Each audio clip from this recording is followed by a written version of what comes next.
Ruth Bader Ginsburg gives AOC a reality check on her dream of axing the Electoral College. Hi, it's great to have you with us. If you want to TST, tap on the subscription button and click the notification bell so you can receive authentic news that you can rely on daily. Well, it appears the notorious Ruth Bader Ginsburg doesn't think too highly about Alexandria Ocasio-Cortez's dream of nixing the Electoral College. In a speech at the University of Chicago on Monday, Supreme Court Justice and liberal hero Ruth Bader Ginsburg derided efforts to axe the Electoral College and elect presidents strictly by popular vote alone, saying that such efforts were more theoretical than real. Recent calls to replace the Electoral College with the popular vote have been part of liberal dogma since about 11 p.m. on November 8, 2016. When it became clear Hillary Clinton was going to get more votes than Donald Trump, but could still lose the election. Never mind that winning the popular vote was never the point, and never mind that the Democratic National Committee, in concert with the Clinton campaign, had wasted campaign resources on getting out the vote in states where the outcome was already certain. Because, according to a Politico report from December 2016, then DNC chairwoman Donna Brazile had feared Hillary would end up losing the popular vote while winning the electoral vote. In the liberal narrative, Donald Trump had gotten fewer popular votes than Clinton. Therefore, his election was illegitimate. The issue has gained renewed traction, given that we are approaching another election and one of the highest profile Democrats in Congress, Representative Alexandria Ocasio-Cortez of New York, recently made news by stating the Electoral College is, in fact, a scam. The Electoral College has a racial injustice breakdown, Ocasio-Cortez said in an Instagram story posted last month.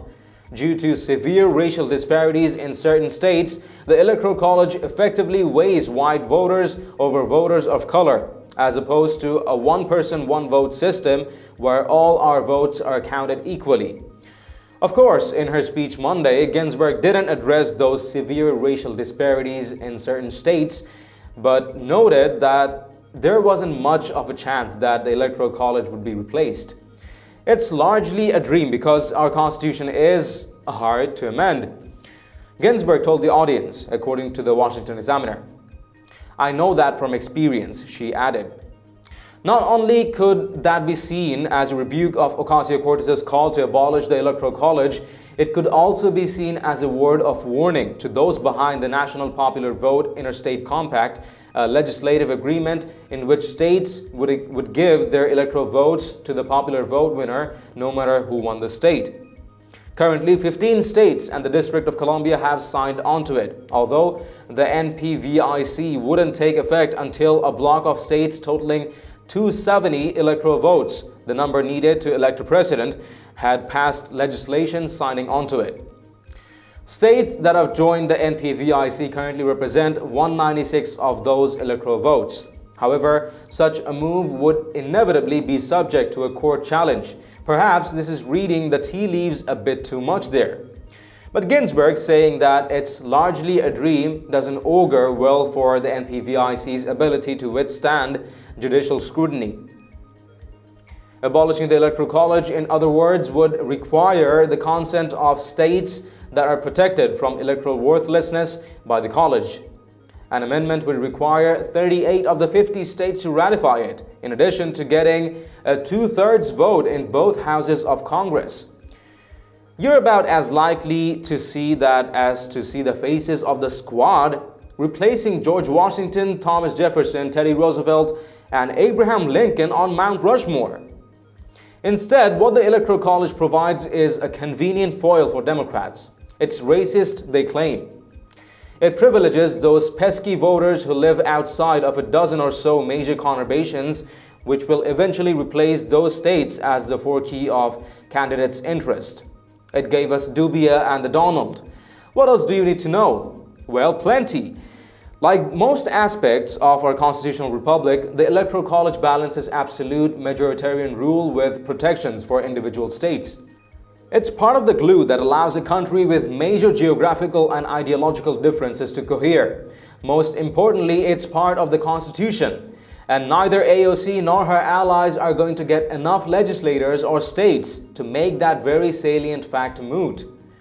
That doesn't mean liberals are going to accept that gracefully. To quote the great hipster bespectacled oracle of MSNBC, Chris Hayes, the weirdest thing about the Electoral College is the fact that if it wasn't specifically in the Constitution for the presidency, it would be unconstitutional.